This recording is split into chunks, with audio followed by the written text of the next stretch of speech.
Welcome back to Itsnotjunktv. My name is Jarvis, and today, coming back from the thrift store with an armload of vinyl, permanent vinyl. We're finally going to work on a project that I've been wanting to work on.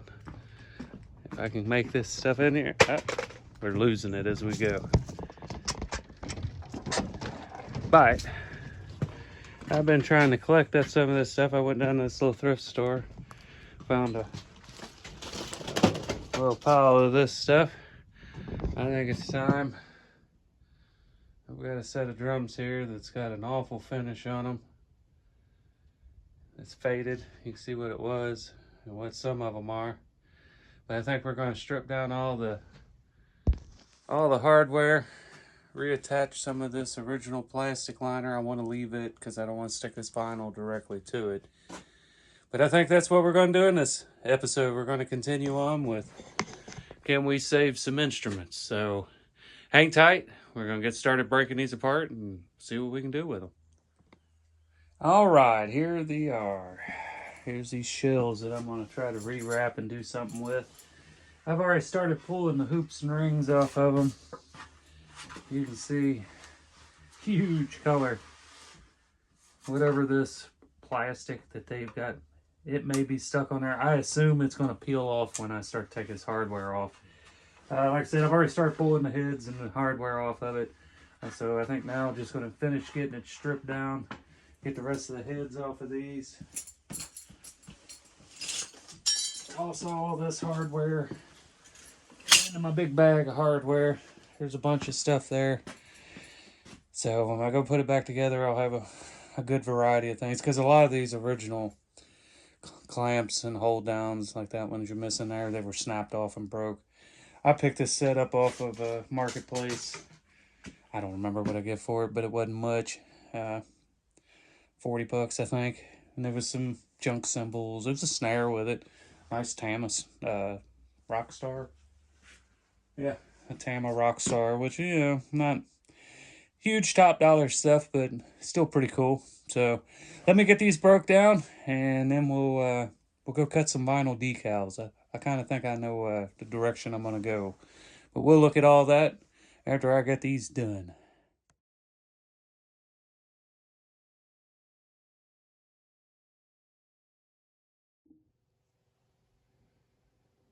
All right, let's get these shells cleaned up and get them wrapped today. So, of course, we have to have the extra stickers that somebody put on. And then we got the brand name, TJ Percussion. I looked online. I couldn't find out that they're not the best. Really thin shelled. There's some gaps. There's some tear out places to the top of the rim here. We got gaps that have been left. And what's crazy is the bottom looks like it's better than the top as far as it goes to what the edge rim looks like. But I think the first thing to do is just get this stuff cleaned off of them. Try not to get the wood wet, but we're gonna have to put a little bit to it just because of the stickers. But we just want to try to get them. Yeah, not very high quality, I'm afraid. But like I say, I gave 40 bucks for the whole pile of stuff, and I feel like it wasn't far from hitting the curb because they were in a shed, and the guy wanted his shed back. So I feel like as quick as he was willing to get them out of there and help me get them loaded in the truck. So I don't know, maybe it's something somebody left behind. But they sure didn't matter to him, and I mean, I can kind of see it. They're not the best. They're kind of thin. These wraps on them are kind of funky. But I don't want to take it off there because I would say that whatever that plywood, that single ring, 3 or 4 layer or whatever it is, pretty thin, is not the greatest looking. So we're gonna leave that, and I think we'll just vinyl right over top of it. We'll get it good and clean. That way there's good adhesion. I noticed around some of the holes for the hardware, there's plastic still, because this is obviously a plastic cover they put on it. But there's some little pieces and shards. We'll get all of them off, clean all that off. Probably end up taping over the logo, because I don't want to have to deal with getting the vinyl back off it, which shouldn't be a problem. If you've never messed with the permanent vinyl, it looks intimidating when you first start messing with it, but it's not. If you've ever tinted a window on a car back in the day, shows you how old I am, we would just go and buy it from the parts house and do it ourselves. I don't even know if they still sell that DIY stuff. Now you can pretty much anywhere go 50, 60 bucks a window and they'll do it for you, and it all turns out pretty uniform. We would just kind of throw it in kind of however. We just didn't want to be seen. We were cool. The 90s. It's a different time. But you can see there's places where this stuff is starting to peel up. I've got some really super thin double-sided tape. I don't want to try to use any glue or anything. I don't know how this stuff is going to react. But we'll get this good and clean. We'll get these holes cleaned up. Get the rest of these stickers off here. Stickers. Everybody's got to play with stickers. But like I was saying, if you've never messed with that permanent vinyl, it's really kind of fun once you get messing with it. You've seen the clips there. I've got an antique. I think it's one of the first Cricut vinyl cutter machines that they ever made. You can't hook it to the internet. You can't do that. You got to use these little plug and play cartridge like deals for different patterns or different shapes and stuff. And I've been just kind of grabbing them when I find them at the St. Vincent, or which is a good a thrift store here, or yard sales. I find quite a few at yard sales, so I just pick them up for $1 or $2 here and there. I've got a pretty good collection of them, but then I don't have to mess with the internet. I can't not design my own stuff with it, which I'm pretty sure some of these newer machines will let you do, but I just make do with what we got. So I was digging around through them cartridges and seen something that kind of reminded me of the old days, back when all the rage on TV was the bike builder shows, and there was a bike builder named Indian Larry, and I met him once. Met him at up at Laconia, New Hampshire, at the bike rally up there. Didn't hang out with him or nothing, just said hi and shook his hand, and was your typical TV seeing somebody and whatnot. But he seemed like a cool guy. I like his designs, and he tended to run with this, his kind of thing was the question mark. And I assume that was because he questioned. He wanted to know why things worked, or why it didn't work, or why things were, and it questioned. So I think that's going to be kind of the theme of these. I kind of did an AI search to make sure the question mark wasn't associated with any weird cults or anything weird. No political views, no nothing like that. That's not what this is. This is more because I kind of dig the motto that old Indian Larry lived by. So I am, that's why I'm going with it. And I just wanted to make sure there wasn't nothing weird. And if there is, somebody please tell me, because we'll just redo these. And I don't know. No, there's nothing like that behind this. And if you think there is, no, you're mistaken. It's got to do with, I don't know, more of just be curious about the world around you, not about what you believe or think or what's in your drawers or whatever the case may be. It has nothing to do with anything like that, I can assure you. Anyway, I think we're going to do kind of this flat gray. as the main color for the shell. And then I've used my antique cutter in there to cut out a bunch of question marks, different sizes, all kind of the same one, looking more like the Riddler, not like your typical, you know, doing your ABCs, you know, your punctuation mark, more abstract kind of looking. So yeah, more along the lines of, I guess, if you've ever seen the old Batman, that Riddler in there. These, they were serious about these stickers. I wish they would have stuck about 20 more on here. Just covered the whole thing. See, with the vinyl, you'd be able to get it a little bit wet and probably even peel it right back off there. Take a little heat gun to it. I'm gonna use a little bit of alcohol here and see if I can't get this shiny surface off this sticker so it'll let go. But yeah, so that's going to be the theme. The question marks are, I did a white and a blue, and I think that'll look pretty good against the matte gray of the background.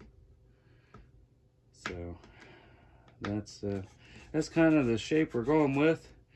And I think that's enough rambling for me. You've seen me dig around on the sticker long enough. You know which direction we're going.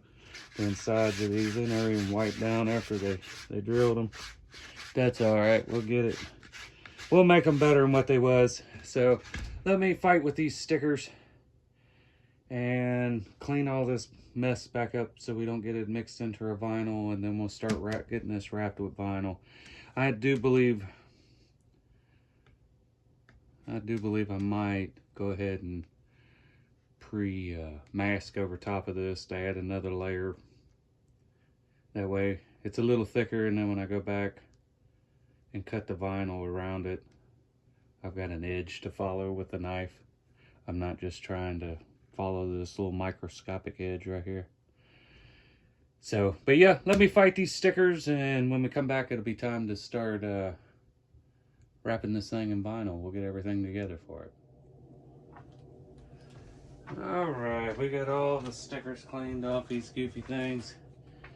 This camera quit bouncing around. So, if you've never worked with this permanent paper, this is a gray I'm going to go with. I've kind of cut it down to the rough width. I don't want to go over into, actually I cut it really close, but I don't want to go over and cover up any of the rim. I want to stick right on this original. This wrap that's on here is going this way, so the seam is facing this way. So when I put this on, I want to just come just over it, like right in there, and then start to wrap it from there and go on around, I guess, kind of counterclockwise. This stuff, like I say, if you've never worked with it, it's really it's kind of counterintuitive to what you would think working with a substance that's already got an adhesive on it. But with this, if you try to peel this paper off here and try to just peel it dry, you'll end up stretching the vinyl, and so there'll be a deformed place there. So as you're peeling this paper off the back, it's just going to deform it, and it's not going to go on there and look very good, is what I'm trying to get across. So your best bet, just some soapy dishwater in a spray bottle. Try to get it on the, I know it seems counterproductive, or seems like you shouldn't be putting water on something that's already got an adhesive on it, but it doesn't affect it as soon as it dries back out, as soon as the water and soap dries away. Kind of like doing window tint. If you've ever done that, that's kind of the same thing. Use soapy water. That way you can get it set. But get a little bit on there. And I'm going to try to keep all my water that I'm going to use so I can move this thing around and make sure I get it positioned right. I'm going to try to do it all on the vinyl. I don't want to get any extra water on this drum. I don't want it to try to warp or deform on me or anything, so I figure the less water we can get in it, the better. So once you get a little bit of water on there, get this paper getting soft, this peel off,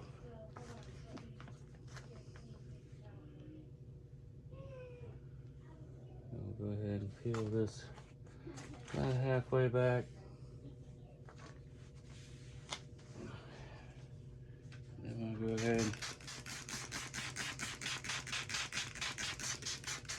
just use some of that soapy water on that. You can see now it's created this barrier.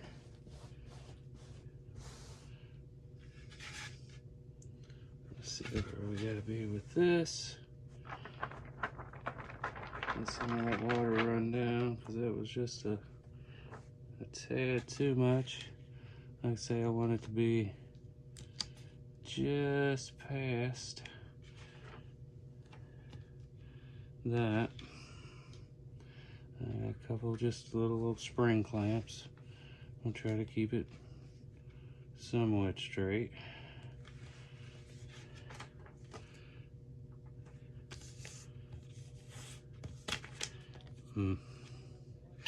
It's not liking that.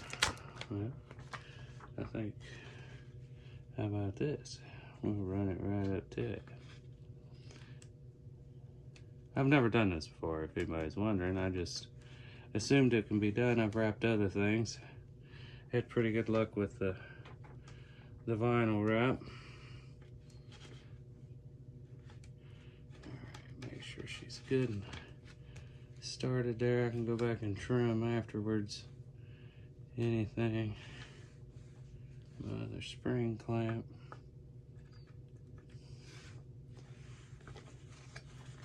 Pull this back a little bit more.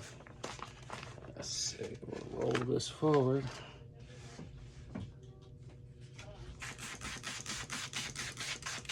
Give it a spray. Give it a spray. And I think I should be able to just bring this on around.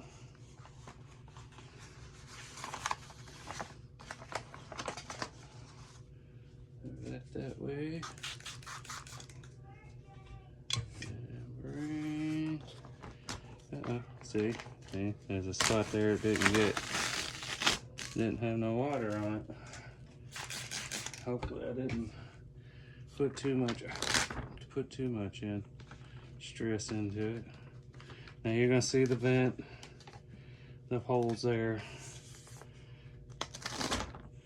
and you'll have to keep picking this up. I'm gonna go back around over here and just start working any of the air holes out. And I'm just going to use my hands. I don't want to use any kind of scraper, or I've tried that in the past, and some of these papers you'll end up putting a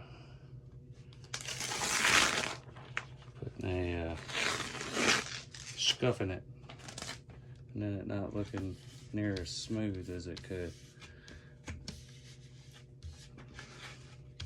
But I'm just going to keep working it around, trying to pull it tight. That way I can kind of center it with my thumbs. You'll start seeing the excess water ooze out. Good thing is you can just keep wetting this down. You don't have to, you don't have no real time frame as long as you keep spraying it. Now if you stick it on there and let it get dry and keep pulling it off, you'll eventually pull the stickiness off of it. Let's see, once I go back and cut around the hardware holes, a lot of that'll pull that down. Alright. Oh. I'm gonna have to go around and trim.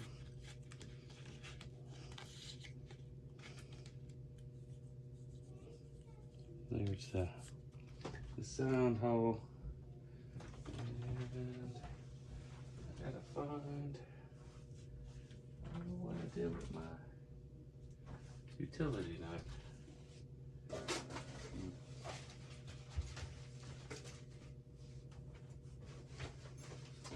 Well, all right, well, I'm gonna have to go dig and find the utility knife, but you see the process. Just keep working it. You'll keep working that water out from under there. As long as that water's under there, it'll still scoot around. But just keep working it down. Eventually you'll come up with a wrinkle, which I'm starting to do. Ones you can't take, you know, towards the ends, the air pockets. Like I need to cut around that. Yeah, I'm gonna have to go find the utility knife. So, but we'll come back to do that. But just keep working your air out of it. Working it down towards the end. See, I'm starting to get wrinkles here. So I'll just take it, give it another pull, and I'll probably give that just a little spray so it stays pliable for a minute.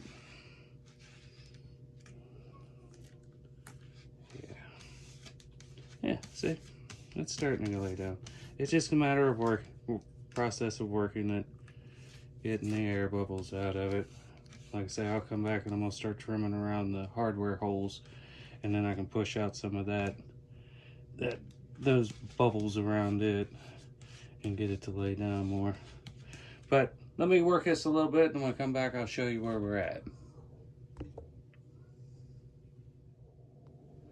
All right, so got the first one on. Still got some air bubbles I want to work out. I'm still slowly working those out towards the edge. Some things I learned while I was wrapping this. Next one's gonna have to be a little better, but this one will be working. This will work for this side. Get you an end started. Hold it in your hand like that. This one will been like this, and just slowly, with a rag, a dry, clean rag, just slowly start working this way, and you'll slowly start working out the big air bubbles, and then you can go back and start working in to cut the logo out. Not too great around the sound hole, but I think I'm gonna cut something else up to put around it anyway. This end, I don't like where this met, so the next ones I'm gonna try to do something a little different. But I think as far as that, I think that's where we're gonna leave them. It's better than that faded red. And I think once we get everything on it, it'll be pretty cool. So let me get this wrap on all these, and when we come back, we'll start putting hardware back on, getting it cleaned. I've got a couple little tricks I'm gonna show you. We'll get it cleaned, and then we'll start putting everything back together. Unless I run into something crazy putting the rest of these skins on that I want to share with you. Just keep everything wet and start on one end and work your way through. It's really the easiest thing. And then it seems like the more I work it here, just take my fingers and just kind of work some of these air bubbles out. Seems like the more I mess with it, the smoother I can get it, except for right there where that lap is. I do not like that one. That's all right. We got 3 more to do, so hold tight. All right, I got these all wrapped. Got all 4 of them wrapped in this vinyl. It don't look too bad. A couple little places, like around the hardware. I would suggest, I have found from this little experiment, to go ahead and cut out around these as you're laying it down. So if you start here and you start laying it down, go ahead and cut them out, because I had to work a long time to press that air out of them. So, but other than that, I guess we did answer the question, can you vinyl wrap a set of drums? And it sure seems like you can. So what I'm gonna do now is just go through with my decals. Let's see, we'll find the right side up. And we'll basically just start laying them on. Now, I probably won't use a whole lot of water for this one. And I've got different sizes. I don't want to get too carried away. But you want to make sure you get everything in alignment. So we'll just continue on. There's some little bitty ones on here. But I think for this video, we've answered the question. If you can vinyl wrap, you can. It's not too difficult. You should be able to spruce up any old set of drums. Like I say, I would suggest you cutting out or go ahead and pre-cutting around each of your hardware holes. That way you don't get no bulges and you have to sit and work it. Keep everything wet. And last but not least, I got that upside down. The sticky's going the wrong way. I may have to give it a set of tweezers. Tiny little thing. There we go. But most important thing, if you've not done it yet, please go down below and hit like and subscribe. Lets me know if you're enjoying what I'm doing and lets YouTube feel happy about things. I'm not sure what yet. But I'm trying to reach that 1,000 before the end of the year, and if I could, that would be awesome. And if I don't, that'd be awesome too. I'm not going to be too concerned either way. But if you want to see these all finished, you can go over and visit them as soon as I get them done and put all back together. I was going to polish the rings and do all that, but I've got another video that shows you that when I redone the Slingerland snare. All that's kind of on there. So if you're curious about doing any of that kind of thing, I've got a video on that. It's easy to find. It's right there in the playlist. Let's see if we can throw some of these white ones on. But if you want to see these finished, that's where there's going to be the guitars that, for another video, I'm working on a batch of guitars I picked up. Those will be available. You can go over and check them out on Itsnotjunktv on Facebook. And let's throw one of these white ones on here. I'll throw it at an angle. I think that's gonna look all right if I get enough of them on there. I cut like 6 sheets. But I think with that, we're gonna go ahead and end with this one right there. I appreciate you coming by. My name is Jarvis. This is Itsnotjunktv. And until the next one, question everything and take care of yourselves.